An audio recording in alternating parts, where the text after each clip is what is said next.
Hola amigos, bueno, hoy es 30 de abril 2020. Límite al poder punitivo del Estado. Creo que es hora de hacer una reflexión en relación con la aprobación ayer por la Cámara de Representantes, lo de el acto legislativo que reforma el artículo 34 de nuestra Constitución Política en el tema de la cadena perpetua o prisión perpetua revisable según el texto aquellos que son violadores y homicidas de niñas y niños de nuestros jóvenes. Bueno, estuve revisando lo que fue pues la intervención en pleno del Congreso en relación con este tema, porque me llama poderosamente la atención y aquí es donde encontramos pues varios aspectos que desde el punto de vista en criminología cuando estudié yo ciencias penales y penitenciarias, criminología, que hoy por hoy pues debería estar esta maestría o hacerse más énfasis en ella en las universidades, porque hoy en día pues pululan cualquier tipo de especializaciones en derecho penal, maestrías en criminalísticas, pero pienso yo que en buena hora necesitamos pensadores hacia en esa área, porque fenómenos como el que se está presentando en estos momentos en relación con la cadena perpetua, pues se contradice con muchos aspectos y miremos a ver entonces, voy aquí a tomar de diferentes fuentes autorizadas, entre otras, no es propio mío realmente, no tengo nada en contra, pero la verdad es que hay que hacer una reflexión frente a ese límite al poder punitivo. Hoy se reforma prisión perpetua revisable, dicen, lo dijo la ministra de Justicia ayer en su intervención, que esta será frente a situaciones de alta gravedad y que el juez la considere procedente y que a los 20 años se revise y se estime entonces si da lugar pues a hacer, si ya se ha logrado la rehabilitación, pues a esta persona se le pueda revocar. Hoy hacemos esto y mañana incluimos en un catálogo más amplio ya de conductas punibles. Pero miremoslo desde varias aristas. Me parece interesante esta discusión que se haga desde la academia. Le escuché muy bien la intervención al señor fiscal general de la Nación, al doctor Francisco Barbosa, y hombre, pues me deja muy tranquilo frente a que tenemos realmente una persona muy académico y muy preocupado de nuestra situación actual, porque se opone a ella y se reclama que por lo menos a 3 meses de estar en este cargo, y ya lo había solicitado según él, lo había hecho énfasis en Cartagena, pidiendo y reclamando en cuanto a este tipo de delitos que atentan contra la libertad y el pudor sexual de los niños y niñas, pues algunas figuras que no se, para limitar el tema de los vencimientos de términos, entonces decir que no se aplazaran las audiencias, pero bueno, ahora miramos ese aspecto. Indica de que el 5% de las denuncias que se hacen por esta clase de delitos son las que se condenan. Ahora él aspira a que haya más un eficientismo por parte entre ese núcleo que debe existir allí, fiscalía y juzgadores, para que entonces por lo menos esa estadística se suba 15, 20 o al 30% de condenas por esta clase de conductas de repudio social que sí se están planteando. Ahora, miremos primero la génesis de lo que ha pasado y realmente parece más un populismo punitivo y a veces algunas personas sacan bandera con esto, como lo dijera en su intervención, no lo digo yo, lo dijo el representante Carlos Germán Navas Talero, que retiró dio el voto del no. Aquí de 36 representantes, 25 votaron por el sí y 11 por el no. Ahora irá a plenaria y después obviamente necesita pues para que se revise por parte de la Corte Constitucional y ojalá pues haya un freno frente a esta situación. Pero hemos venido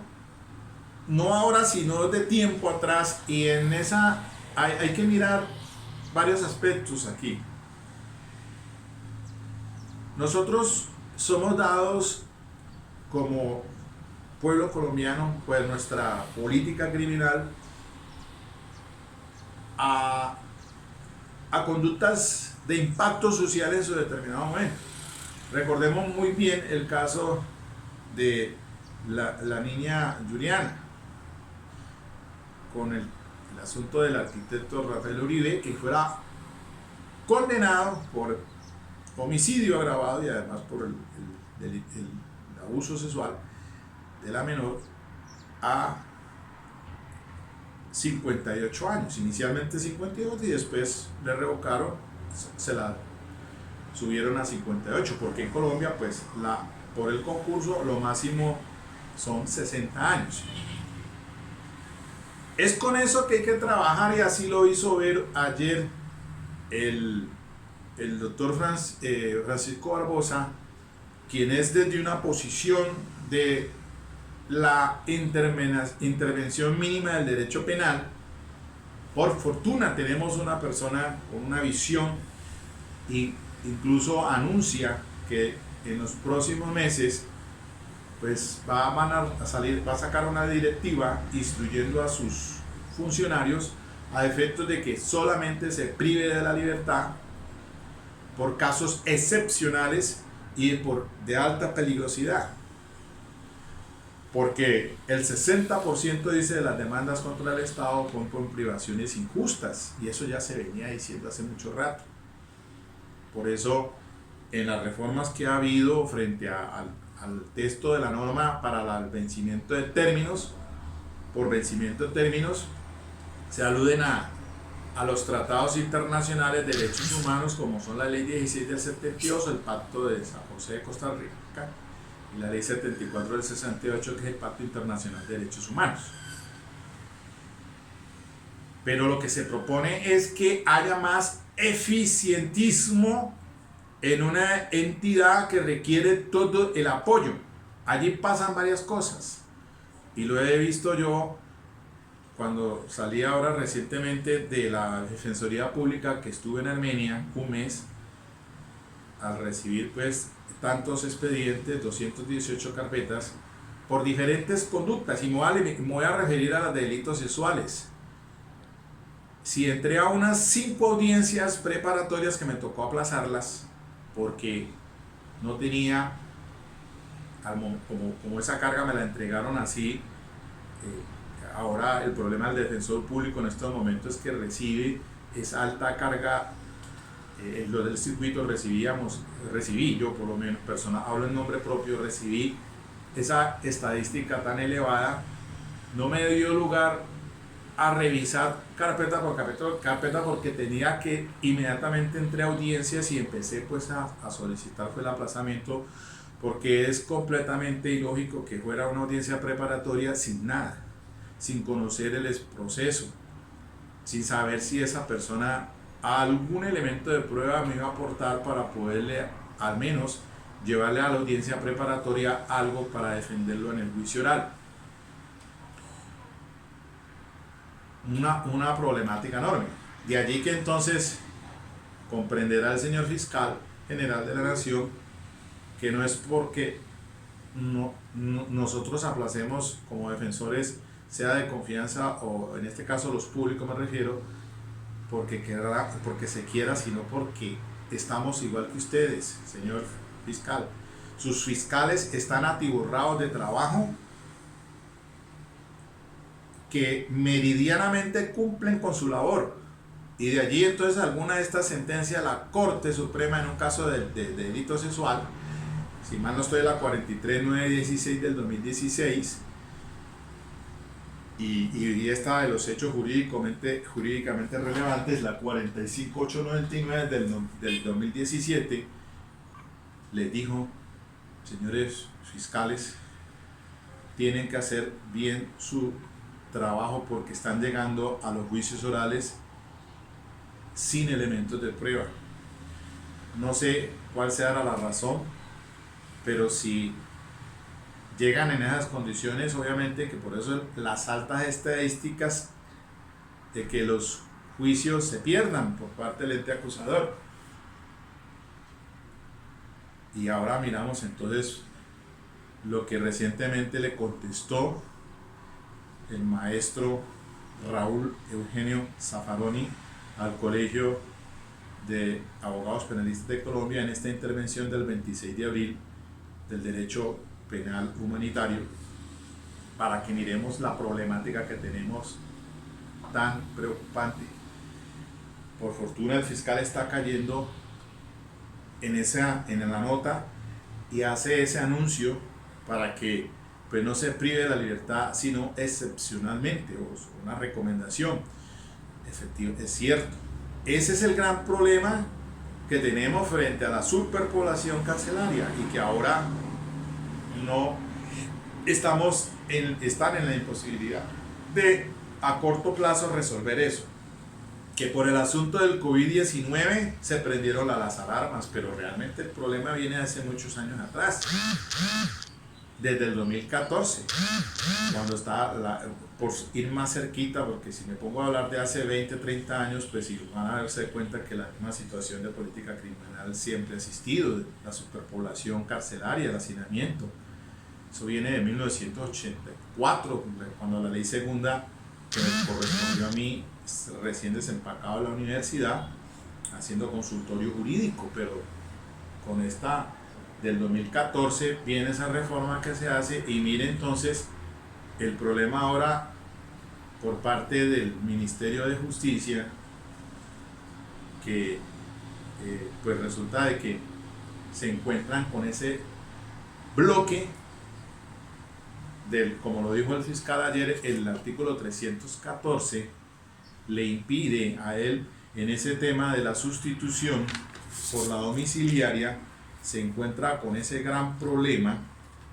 o se encontró con ese gran problema, porque la norma pues efectivamente pone una limitación allí para un catálogo de delitos enorme para la sustitución de la detención preventiva en establecimiento carcelario por la domiciliaria. Ya se encontró él con esa talanquera y se dio cuenta del fenómeno, del gran problema, y por eso seguramente la demora en salir ese decreto que apenas a tumbos está dando resultado. Pero como por razones de ahora de esta situación es que salen estos decretos, son paliativos a una problemática social carcelaria que ya viene de antaño. Entonces, por lo menos el señor fiscal está haciendo la observación allí en su intervención, que se la recomiendo, frente a la no procedencia de ese acto legislativo que reforma el artículo 34 de la Constitución Política para dar paso a la prisión perpetua revisable, Porque si hoy se hace para esta clase de conductas, mañana va a ser para otras. Además, dejar al arbitrio del juez no es limitar el poder punitivo, porque en manos de cualquier juez o un juez que a su parecer de manera subjetiva considere que ese caso por una cuestión mediática tenga que condenar a una persona a cadena perpetua, pues carajo, es una vaina de el exagerado poder en manos de la judicatura. Me parece entonces muy bien la posición del señor fiscal. En estos momentos lo que tenemos es más que suficiente. 60 años, y ahí está la muestra del botón, el caso de Rafael Uribe, Javier Velasco, con el tema de la infortunadamente lamentable asesinato, el vil asesinato repudiable desde todo punto de vista, y que generó la ley Rosa Elvira, feminicidio, la ley 1761 del 2015. Y miren ustedes entonces que junto a este análisis y esa perspectiva que hizo allí el señor fiscal general de la Nación, que también me parece muy importante que conozcan ustedes la posición que tuvo el representante Carlos Germán Navas Talero, un abogado penalista, diciéndoles, carajo, por favor no volvamos en la constitución política una colcha de remiendos a efectos de darle un contentillo a la opinión, a un repudio, una generalización allí, porque se sale desde todo punto de vista que eso no puede quedar así simplemente como un hecho de poder con esa finalidad. Y ahora miramos el tema de la función de la pena, y para eso me voy a referir a lo que nos dijo el maestro Zaffaroni. Mire, es suficiente, es más que suficiente por política criminal frente a esas conductas reprochables y repudiables lo que tenemos. El código por concurso a los 60 años. Además, la ley 1098 del 2006, Código de Infancia y Adolescencia, artículo 199, resta cualquier clase de beneficio, condena a ejecución condicional, preacuerdos, ya eso está decantado y eso viene,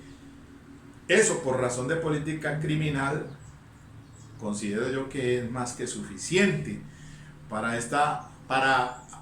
limitar el poder punitivo frente a esta clase de conductas punibles, y que sí se haga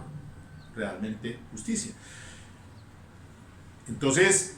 decía el representante Carlos Germán Navas, que ¿cuál resocialización? En estos casos, ¿será que a los 20 años esa persona ha cumplido esa función de la pena? Ahora miramos y analizamos eso desde el punto de vista la interesante posición de Zaffaroni. Y entonces, porque el artículo 4 del Código Penal pues dice, sí, la pena se prohíbe, que la pena,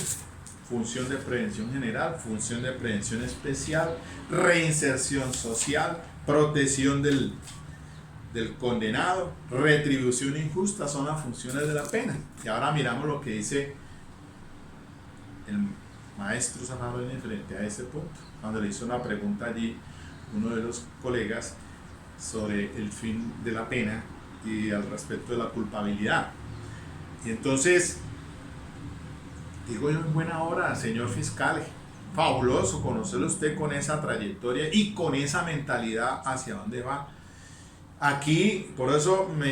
subí yo la conferencia de Zaffaroni, porque la titulé ahora, le di el título: no sacralizar la ley infraconstitucional. porque tenemos que tener presente es nuestra constitución política, los tratados internacionales de derechos humanos ratificados por Colombia, la Corte Penal Internacional de Derechos Humanos, pactos internacionales, porque pues hay en pie para esa construcción de una dogmática jurídica penal propia de nuestra región, y lo dijo allí Zaffaroni. Ahora miramos, no esos modelos importados dentro del contexto alemán, que era para esa problemática en ese momento, pero siempre importamos acá cosas cuando tenemos nuestros propios problemas que resolver. Y creo que en Latinoamérica un problema es el de Colombia, otro problema es el de Ecuador, otro problema es el de Argentina. Y ahora miramos una pregunta interesante que hizo ahí sobre el sistema penal acusatorio. ¿Dónde están las fallas del sistema penal acusatorio de hoy en día? Si eso, como lo dijo por ahí uno de los incluso conferencistas traídos por el colegio, hace unos años atrás, cuando esto comenzó, dijo: eso es un embeleco del sistema penal acusatorio. Un embeleco, así se refirió con ese término, ese adjetivo, le digo, un embeleco. Y hoy, de 2006 a 2020, 14 años, nos preguntamos si eso está funcionando realmente para nuestra problemática social o resolución de conflictos. Lo dijo el maestro Zaffaroni. Es que importamos modelos de estos, pero el Código Penal no necesita ningún presupuesto, listo. Pero el Código Procesal sí necesita un presupuesto para ello. Señor Fiscal General de la Nación, léase, véase estas preguntas que le hizo el Colegio de Abogados Penalistas allí en esa conferencia al maestro Zaffaroni. Usted que es muy estudioso y lo veo que está comprendiendo la problemática frente a estos temas. Y entonces, ¿será que ese código procesal se ajusta a esta problemática? Es un código procesal de tendencia acusatoria casi que mixto, como dijo el maestro Zaffaroni, en Argentina. Y hoy salió, y mire que es cierto frente a eso que está diciendo, que para resolver este tema debemos de degradar ciertas conductas de delitos a contravenciones para poder darle viabilidad y que se resuelvan por los procedimientos abreviados. Y por eso es que surgió el procedimiento abreviado, porque se han dado cuenta que el sistema penal acusatorio no puede resolver todos los problemas. Ahí están las fallas del sistema que se impuso traspolado del americano para ese problema que es de allá del hemisferio norte, como dice el maestro Zaffaroni. Allá que ellos resuelvan su problema, en Europa resuelven su problema, nosotros aquí en América Latina debemos resolver nuestro problema. Entonces, para esta situación de los delitos sexuales en niños y niñas, yo creo que la norma nuestra es más que suficiente. Y el tema de resocialización, pues ahí se va dando, si es que realmente se pueden resocializar. Esa es otra pregunta que nos hacemos frente a determinados comportamientos de personas que hemos tenido, y la muestra de un botón, pues tenemos a dos allá también de aquí de nuestro Valle del Cauca, frente a Garavito, Luis Alfredo Garavito, ahora un tipo de 63 años que está ahora, dicen que por leucemia, no sé.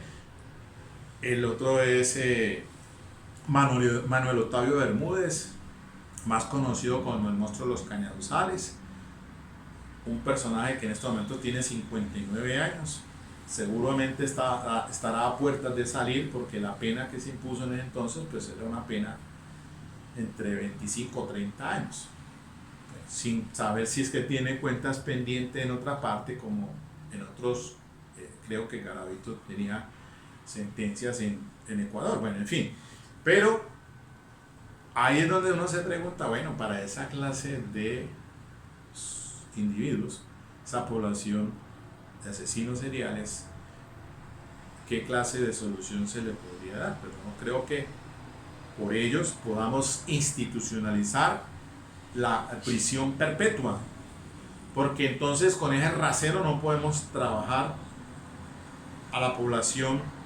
en general, son casos aislados.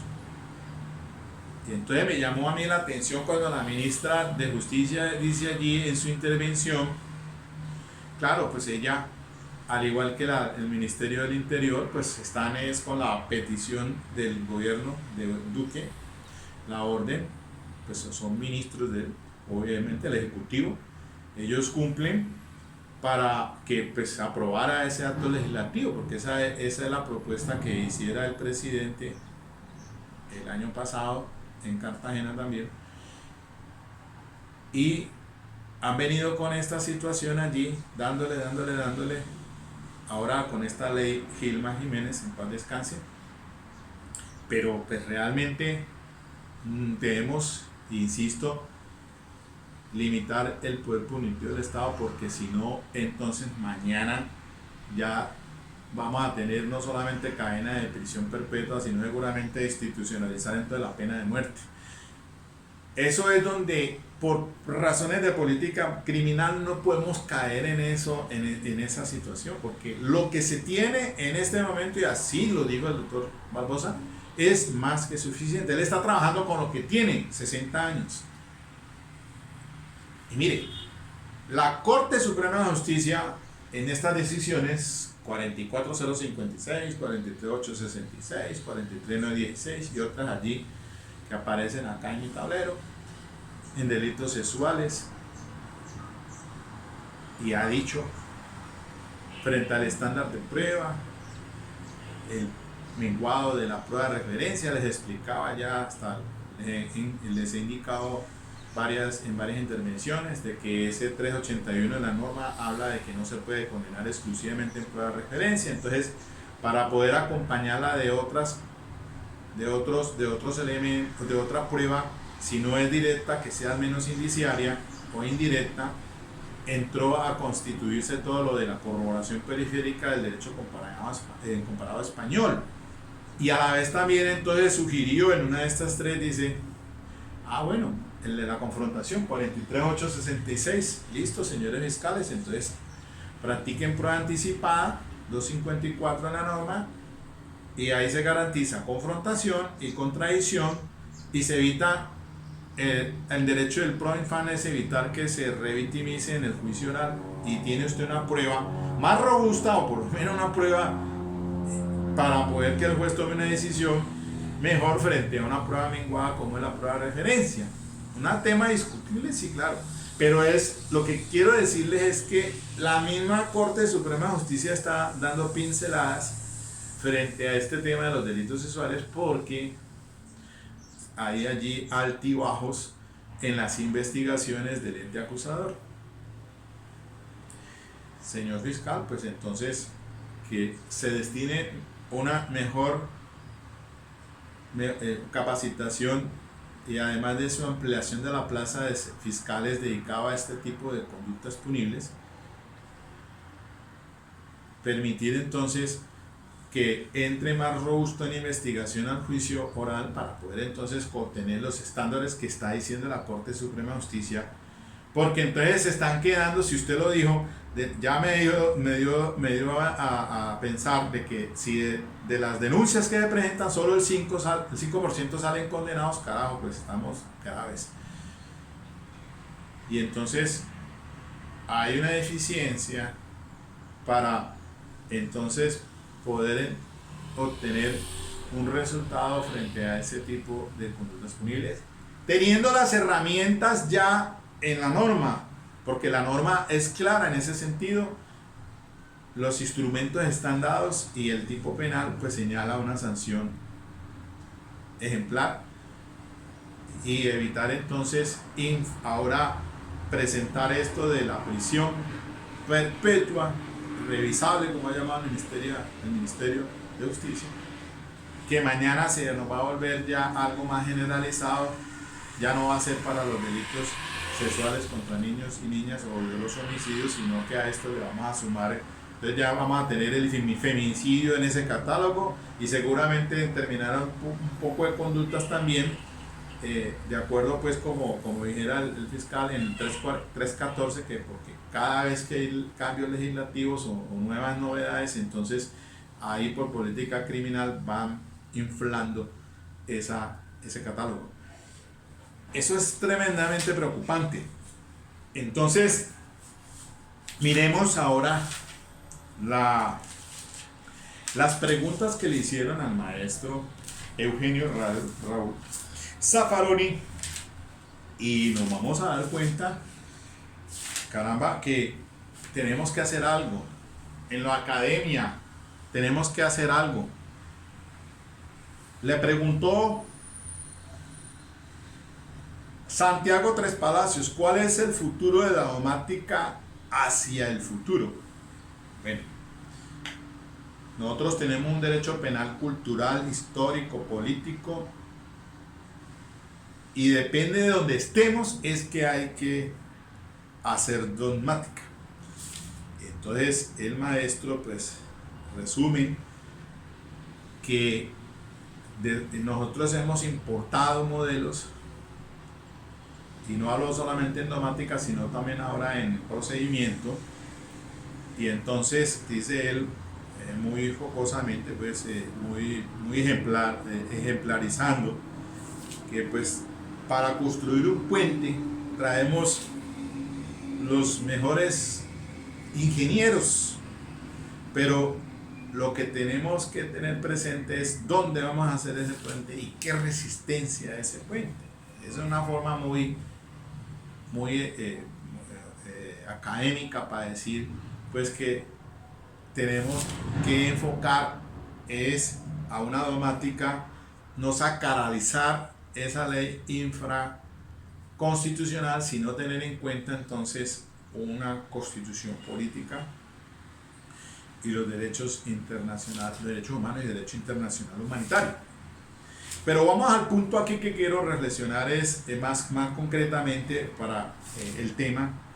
y es el de la pena. Cuando le hizo la pregunta, el doctor Juan Carlos dice, desde ese realismo para construir la teoría dogmática, ¿qué es la pena?, me preguntó, y ¿qué es la culpabilidad? Qué interesante la posición del maestro, lástima que fue muy cortico, pero realmente dice él, grosso modo, la pena tiene demasiadas funciones que no las conocemos todas. Es que más allá de hablar de prevención general, prevención especial, de reinserción social, y llama poderosamente la atención cuando él dice que el delito es una abstracción que hacemos nosotros para saber cómo tenemos que reaccionar en la sociedad, que ni en la sociedad ni en el Código Penal, que ni en el derecho penal existe el delito. Eso es una abstracción, que lo que existen son conflictos. Importantísimo eso, ¿no? Conflictos que se codifican en el Código Penal. El homicidio, el secuestro, son conflictos que es un hecho poder la función de la pena. Entonces él indica allí y pone un ejemplo entre que le digan qué diferencia hay entre quien libra un cheque sin fondos con una violación desde el punto de vista social, sobre consecuencias, repugnancia social, sufrimiento de la víctima, etc. Que todo esto son conflictos que se meten en la ley, pero como una realidad social. Entonces la pena repercute de un modo raro, dice, y tiene múltiples funciones desde lo formal.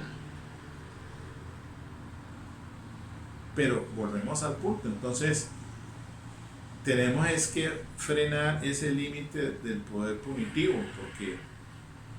para entender que nuestra codificación penal en cuanto a esa conducta punible lo sanciona drásticamente, y frente al concurso hablamos de penas hasta de 60 años cuando son homicidios y además violación.